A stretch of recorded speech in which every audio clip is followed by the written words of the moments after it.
এটা তো সামান্য একটু ক্ষোভ প্রকাশ পাচ্ছে। রেগুলার বেসিসে এই ধরনের প্রোগ্রাম আয়োজন করা উচিত। হাসিনার শাস্তি নিশ্চিত করতে হবে। খুনিদের আসলে কোনো কিছুতেই মাফ দেওয়া উচিত না।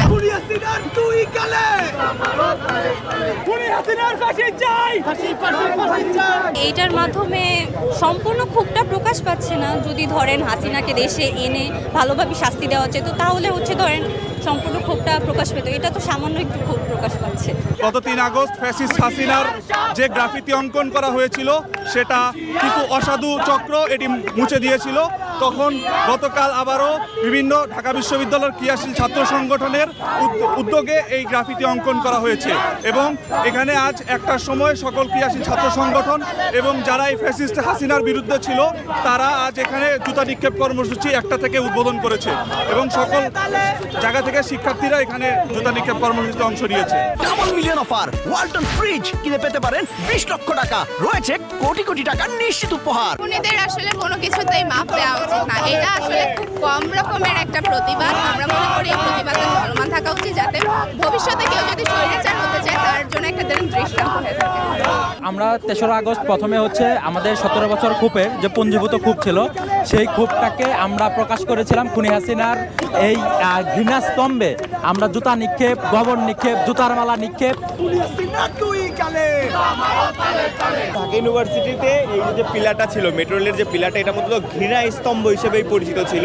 যেহেতু ফ্যাসিস্ট হাসিনার এই ছবি, সেখানে আমরা রক্তের দাগ লেপন করে এবং জুতা দিয়ে এটা টানানো ছিল। কিন্তু একটা বিরোধী ষড়যন্ত্র হোক বা যে কারণেই হোক মুছের ব্যবস্থা করা হয়। পরবর্তীতে এটা আবার পুনরায় আঁকা হচ্ছে এবং আজকে আবার আপনি দেখতে পাচ্ছেন যে জুতা টানিয়ে আনা হচ্ছে এবং ছাত্ররা তাদের যে ভিতরের যে ঘৃণা, সেই ঘৃণার থেকেই আজকে সবাই আসছে এখানে এবং সবাই তার ছবিতে এই প্রতিকৃতিতে জুতা নিক্ষেপ করছে। 3 আগস্ট এটার উপরে কিন্তু সেই রক্তের রং মাখানো হয়েছে, জুতা মারা হয়েছিল। সেইটার উপরে যে এখনও দেশ স্বাধীন হয়েছে বলা হচ্ছে, এরপরও যে এটাকে মুছে ফেলার একটা অপচেষ্টা করা হয়েছে, এটা বিব্রতকর একটা ব্যাপার আমাদের জন্য। কিন্তু তাও যে অ্যাটলিস্ট এটা রিস্টোর করা গেছে, সেজন্য আমরা আনন্দিত।